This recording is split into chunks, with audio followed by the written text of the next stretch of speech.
some experiences don't fit neatly into memory. They don't fade with time, and they don't behave like ordinary dreams. They leave behind missing moments, lingering fear, and questions that never quite settle. Tonight's stories come from people who lived through encounters they still struggle to explain. Events that interrupted normal life and quietly followed them long after the night was over. Welcome to Strange Encounters. This is the first time I've ever written this down. It's also the first time I've told anyone outside my family. I'm leaving out the exact time and location and a few other details because even now, I'm not entirely comfortable putting this out there publicly. This happened this summer before 8th grade. Two of my friends and I snuck out of our houses just after midnight. We were bored, restless, and feeling brave in the way kids do when they think the world is smaller than it really is. The plan was simple. We walk around the neighborhood and maybe catch a glimpse of some girls on the next block who are having a sleepover. Nothing about that night was supposed to be memorable. As we turned a corner in our neighborhood, we saw it. Hovering above us was something massive. A huge, black, blimp-shaped object in the sky. The closest thing I can compare it to is the old pictures of the Hindenburg, except this was bigger, much bigger. And it wasn't far away. It felt close, uncomfortably close. It was completely silent. No engine noise, no wind, no vibration, no lights. Just this enormous object hanging in the air, smooth and dark, like polished gunmetal. Even now, I'm careful not to exaggerate what I remember, but I know how big it was, at least 4 or 5 football fields across. That's not a guess. That's how it felt standing under it. The three of us stopped dead in our tracks. We just stared. None of us could move. We kept asking each other the same question over and over. Do you see that? Every time the answer was yes. All three of us were seeing the same thing. This wasn't confusion. It wasn't imagination. We were wide awake. And then something strange happened. Time jumped. I don't remember the object leaving. I don't remember it moving. One moment it was there, filling the sky above our neighborhood, and the next moment it was gone. In its place was something much smaller, a glowing white object shaped almost like a barbell, slowly falling through the sky. There were thin wisps of smoke trailing behind it as it descended. Before we could even process that, 2 black trucks came tearing down the street. They were new, perfectly clean, black with silver gearboxes mounted in the back. They looked like pickup trucks, but nicer, purpose-built.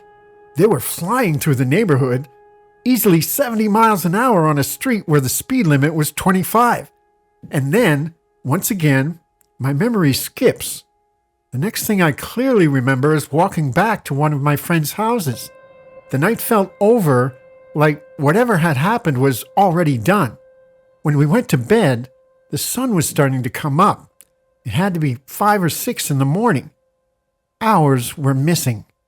We made a promise that we would tell my dad in the morning. He worked for the city, and we figured if anyone could explain what we'd seen, it would be him. But we never did. None of us brought it up. Not the next day, not ever. As the years went on, life just kept moving. I lost touch with one of the friends completely. The other was my best friend for a long time, and yet we never talked about that night. There was no conversation where we agreed not to. It was just understood.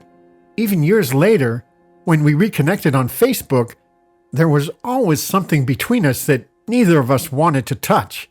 Looking back now, what scares me the most isn't the idea of abduction or experiments or anything like that. What scares me is this. There's absolutely no way that only the three of us saw it. It wasn't that late. It was a summer weekend.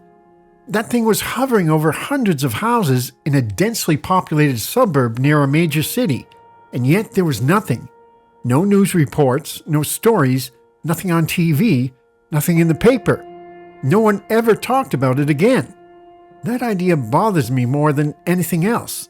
The idea that other people saw it too, and somehow we all just forgot or chose not to remember. I kind of collective amnesia that isn't total, just buried deep enough that no one wants to dig it up. I've thought about hypnosis, but that scares me too. I was just a kid, and I don't know how much I'd trust what came back, or the person guiding it. All I know is this really happened. It wasn't a dream, it wasn't a story, and there's no way we were the only ones who witnessed it. Somewhere out there, other people remember pieces of the same night. They just aren't talking about it. And maybe, like me, they're afraid of what remembering too much might uncover. In the fall of 1987, along one of the most remote roads in northern Canada, a single witness reported an encounter that still stands as one of the Yukon's most unsettling abduction cases. The North Canol Road cuts through empty wilderness, far from towns, cell service, or casual traffic. On September 3rd, 1987, that isolation became the setting for an experience that would quietly follow one man for the rest of his life. The witness, known as Kevin, was not a UFO enthusiast. He wasn't searching for answers, attention, or confirmation. Years later, when investigators finally documented his story, they found a quiet, reserved man who had told almost no one what happened to him. Physical marks on his hands would eventually support his claim, but the story itself begins simply, with a solo hunting trip into the Yukon backcountry. What follows is Kevin's account, told as he remembers it.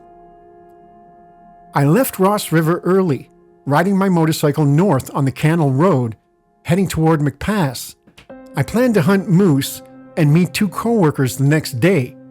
The weather turned cold and wet, and by the time I reached the trailer at Dewhurst Creek, I was exhausted. I ate, went to bed, and slept hard. At daybreak, September 3rd, I loaded my gear and headed back up the road. A few miles in, I slowed down, scanning the trees and hillsides. I stopped the bike to relieve myself and stood there quietly, enjoying the stillness. The sun was out, there was no wind, everything felt calm. That's when I noticed something to my left. At first, I thought it was an airplane. It was low, maybe 40 yards above the ground, moving slowly from north to south. It was about the size of a school bus, shaped like a cigar, with portholes running along its side. The top and bottom were dark green, with a gray strip through the middle. Then I realized there was no sound, no engine, no wind, nothing.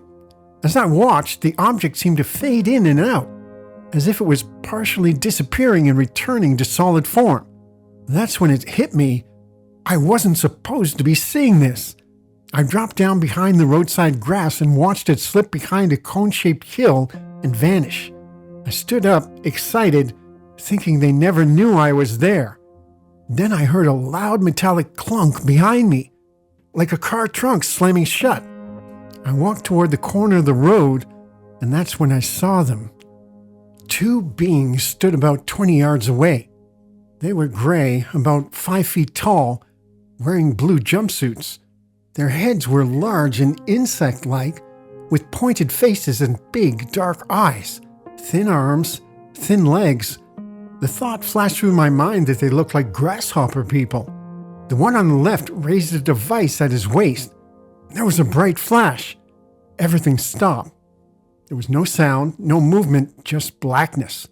I tried to yell, but all that came out was a distorted growl. It felt like I was being pulled upward at incredible speed. The next thing I knew, I was standing on the road again, shaking and terrified. My motorcycle was on the opposite side of the road. The keys were gone. Then suddenly they were in my hand. I didn't question it. I started the bike and raced back to the trailer. Time didn't make sense anymore. Morning turned to night far too quickly. While I sat there making coffee, I heard a soft humming above the trailer. I felt vibrations in the walls, the air, everything around me. I didn't look outside. Later, memories started coming back. I remember flying over mountains and rivers, watching the landscape rush past below. Then I opened my eyes into complete darkness. The blackness pulled away. and I was staring into the eyes of a gray being. I heard a voice in my mind telling me there was nothing to worry about. There were others with him. They didn't hurt me. They spoke calmly. I asked if they had done experiments on me, and I was told they already had. I felt strange sensations in my hands, but no pain. They showed me space through a window and pointed out a bright white star, telling me it was my home. I didn't believe them, but I didn't argue. I was offered a drink that would make me forget. I only took a few sips. The next thing I remember, I was back on the road beside my bike, terrified and alone. I never told my friends when I met them the next day. When I finally looked at my hands later, there was a scoop-shaped mark in each palm. Doctors couldn't explain it. Years later, the marks were still there. I've told very few people this story. Every time I do, it feels like breaking a promise. But I believe others have experienced things like this too. Maybe they're just waiting for someone else to speak first. Some experiences defy explanation. Some remain hidden in the most remote corners of the world, quietly shaping lives in ways outsiders can never fully grasp. Kevin's story is one of those rare accounts, a moment when the ordinary and the extraordinary collided, leaving only questions in its wake. Whether you believe it or not, the North Canol Road holds a memory of something beyond the ordinary, and perhaps beyond our understanding. It was just after midnight on August 8, 1993, when Kelly Cahill, her husband, and their 3 children were driving home from a friend's house in the Dandenong foothills of Victoria, Australia. A quiet, ordinary night, the road empty under the dark sky, when Kelly noticed something that would change her life forever. In the field beside the road, hovering silently, was a craft unlike anything she had ever seen. Rounded, with windows circling its surface and lights glowing in shifting colors along its bottom. It seemed almost unreal. There was no hum, no engine noise, no sound at all. Just an impossible, hovering presence that seemed to belong to another world. At first, Kelly thought it might be a helicopter, something conventional. Her husband dismissed her concerns with a joke, but as they drove closer, the craft's shape became unmistakable, enormous and round, with what appeared to be figures moving behind the glowing windows. Then, in a split second, it vanished, shooting off into the darkness as if it had never been there. They continued down the road, but a growing sense of unease lingered. A sudden, intense light appeared ahead, blinding them. Adrenaline surged through Kelly's body, and then, nothing. Her memory went blank. She had no recollection of the next stretch of road. Her husband, equally shaken, remembered the UFO, but not the missing time or the figures. Both felt a nauseating smell, like vomit, filling the car for no apparent reason. By the time they reached home, the night's events were far from over. That evening, as she fell asleep, Kelly's mind brought her back to the encounter in vivid, terrifying dreams. In the dream, the events continued. Tall, black beings, their limbs unnaturally long, surrounded her. One guided her husband across the field. She tried to fight, to resist, but her body felt paralyzed, and yet she remained conscious of every detail. The way the beings glided above the ground, their movements almost effortless, and the strange, oppressive energy that seemed to radiate from them. As weeks passed, fragments of memory returned. Kelly recalled stepping out of the car, crossing the road, and approaching the craft. The field was alive with beings, some moving toward her, others toward a group of people she had only glimpsed in the distance. She sensed she was being examined, and though she could not see everything, she felt an invasive probing, a taking of something from her, though she did not understand what. Fear consumed her. Her body ached in ways that had no ordinary explanation, and strange marks appeared on her abdomen. A triangular scar and what looked like a surgical cut. though she had undergone no procedures. Her husband remembered the craft but not the beings nor the missing time. Later, when he mentioned the incident at a social gathering, it triggered a flood of recollections in Kelly. She began piecing together the fragmented memories, realizing that something extraordinary and terrifying had taken place. Independent witnesses added a compelling dimension to the story. A couple and their friend traveling along the same road had also seen the craft. Their descriptions matched Kelly's in remarkable detail, from the hovering presence to the effects on their own bodies. One man, driving the group, remembered only smells and sounds, while the two women recalled the UFO and the beings clearly. This triangulation between multiple, independent accounts made the encounter far more difficult to dismiss as imagination or coincidence.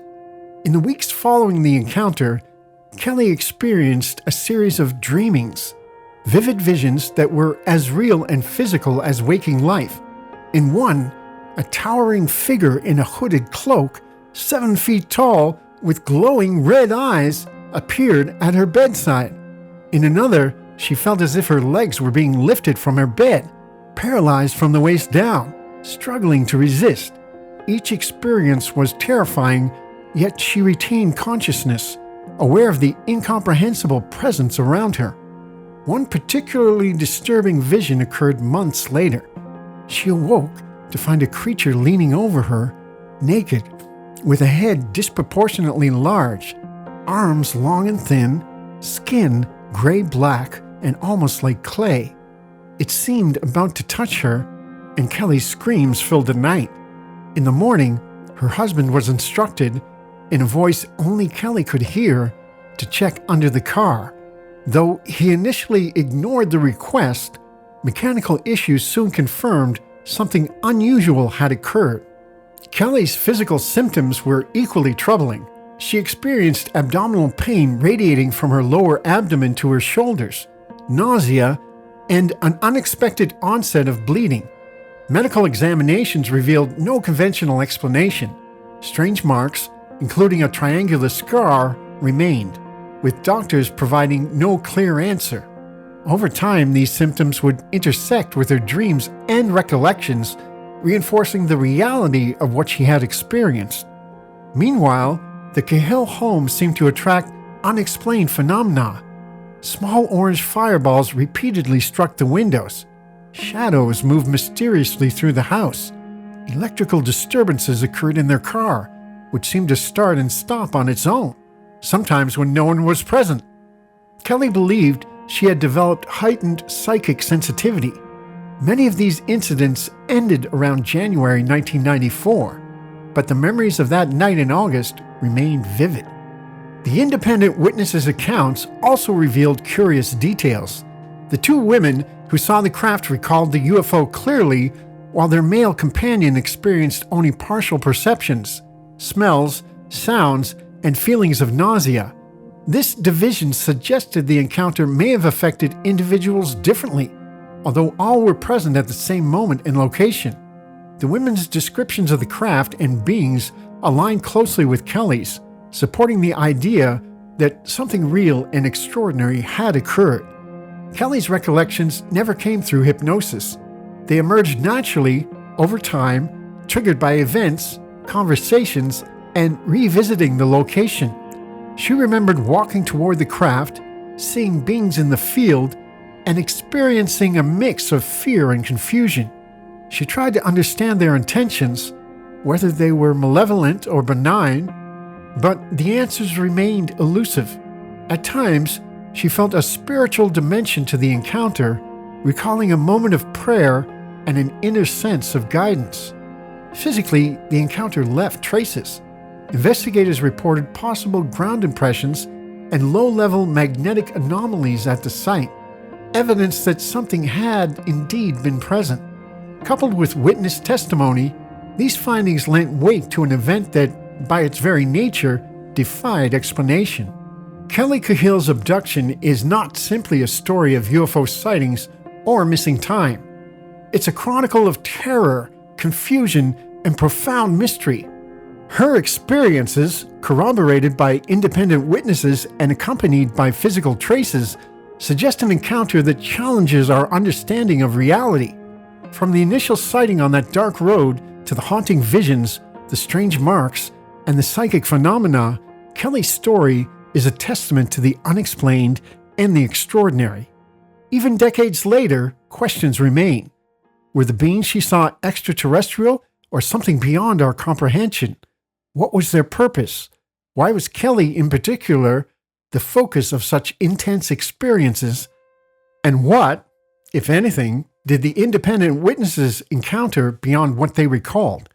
For Kelly and those who study these events, that night in the Dandenong foothills is a stark reminder that the world is far stranger than we realize. It's a story of fear and courage, of a woman confronting the impossible, and of a mystery that continues to defy explanation. On a quiet August evening in 1968, the sun was slipping toward the horizon over Lake Champlain, spilling its last warm light across the water. The surface shimmered gold and rose, the gentle ripples reflecting the slow movement of clouds. Buff Ledge Camp, a girls' summer camp tucked on the northern shores of the lake in Vermont, was unusually still. Most of the campers and staff had gone into nearby Burlington for a swim meet, leaving only a handful of employees behind. The usual hum of laughter and chatter was absent. The camp seemed to hold its breath in the growing dusk. Two of the remaining camp employees, Michael, 16, and Janet, 19, had chosen to linger by the lake. They sat at the end of the wooden boat dock, legs dangling over the edge, the smell of water heavy in the warm evening air. The lake stretched wide in front of them, darkening gradually as shadows crept across the surface. They talked quietly, enjoying the calm after a long summer day, unaware that their ordinary evening was about to change in ways they could never imagine. As the sky darkened, a bright, steady light appeared over the water. At first, Michael assumed it might be a planet, perhaps Venus, but the object behaved oddly. It hovered, then shifted with an agility and purpose that no celestial body could display. Its glow was intense, sharper than any star or planet, almost too bright to look at directly. The light drew closer, and then, astonishingly, it split into 3 smaller points, each moving independently. The smaller lights darted and hovered over the lake, making sharp, precise maneuvers. 2 of them eventually receded into the distance, vanishing against the darkening sky. The third descended directly toward the water, disappearing beneath the surface before rising smoothly and gliding silently toward the dock. As it neared, its shape became unmistakable. A disc-like craft, smooth and metallic, hovered silently just above the water. A transparent dome on top revealed 2 small figures inside. Michael would later recall seeing their forms, humanoid yet unmistakably alien, though in that moment, fear and awe left him almost paralyzed. The craft moved with impossible precision, stopping directly over them. Then, without warning, a beam of light shot downward, enveloping Michael and Janet. The light was more than brightness. It was penetrating, almost tangible. Michael later described a sense of floating, weightlessness, and disorientation, as if gravity had vanished. He remembered feeling as though the beam revealed the inside of his own body, his bones visible beneath his skin, illuminated by the unnatural clarity. Janet, beside him, shivered, her body cold, trembling under the strange glow. Instinctively, he wrapped his arms around her, and then, as quickly as it had begun, everything faded. When they regained awareness, the world around them seemed unchanged, yet profoundly altered. The night had fully settled, dark and silent. The craft was distant now, its light flashing sporadically before vanishing entirely over the lake. The faint sounds of the returning swim team carried across the water, grounding them once more in reality. For the remainder of the summer, neither Michael nor Janet spoke of the incident. In fact, they avoided the subject entirely. Janet later admitted that consciously she remembered only seeing the strange lights over the lake. Michael tried to convince himself that it had been a trick of light, an overactive imagination, or even a shared hallucination. But deep inside, he felt the memory pressing against him, impossible to ignore. Years passed. Michael began experiencing vivid, recurring nightmares, always tied to that summer evening. He would wake in the middle of the night drenched in sweat, heart racing, images of light and movement flashing before his closed eyes. He read about other abduction cases and strange phenomena, each new story resonating with what he had experienced, each one making him more certain that what happened at Buff Ledge was real. Finally, nearly a decade later, he reached out to investigators at the Center for UFO Studies, hoping for guidance and answers. The case drew attention of Walter N. Webb, a veteran researcher with decades of experience in astronomy and UFO studies. Webb suggested regression hypnosis, a method for recovering memories that might have been suppressed or lost over time. Under hypnosis, Michael recalled the events of that night with extraordinary detail. He described being lifted into the small craft by the beam of light, then transferred to a larger interior, a mothership, where he observed Janet lying on an examination table. Strange beings, all resembling one another, moved around the room. They shone lights into her eyes, scraped her skin, and extracted fluids from her body. Michael described them as having large heads, wide, unblinking eyes, small nose openings, and no ears, with web-like three-pointed fingers. Their skin was pale and damp to the touch. The memory was vivid enough to make the sensation of cold metal beneath his hands almost tangible. The beings communicated in subtle ways, impressing upon him that their purpose was to study life, to understand existence in other forms, to make life elsewhere more like Earth's. Michael recalled observing details that no normal person could know: the interior of the craft, strange instruments, and views of the stars, planets, and even Earth itself from the ship's high vantage. Janet underwent hypnosis separately. Although she had not consciously remembered much, under regression, she recounted experiences uncannily consistent with Michael's. She described lying on a cold examination table, the feeling of her hair being tucked and her neck pinched, sensations of helplessness, and the pervasive presence of beings whose appearance and behavior matched Michael's description. Webb's investigation went further. He located other camp employees who had seen strange lights over Lake Champlain that very evening, corroborating that something unusual had occurred. He even found reports of earlier sightings that summer, showing that Michael and Janet's experience was part of a larger pattern, though no one else reported contact. Skeptics have noted the absence of physical evidence and the reliance on hypnotic memory, which can be distorted over time. Yet the consistency of the testimonies, the corroboration by independent witnesses, and the vivid details recovered under regression make the Buff Ledge case one of the more compelling abduction stories from the late 1960s. For Michael and Janet, what happened that evening was more than a story or a dream. It was a tangible experience that left marks in their memories.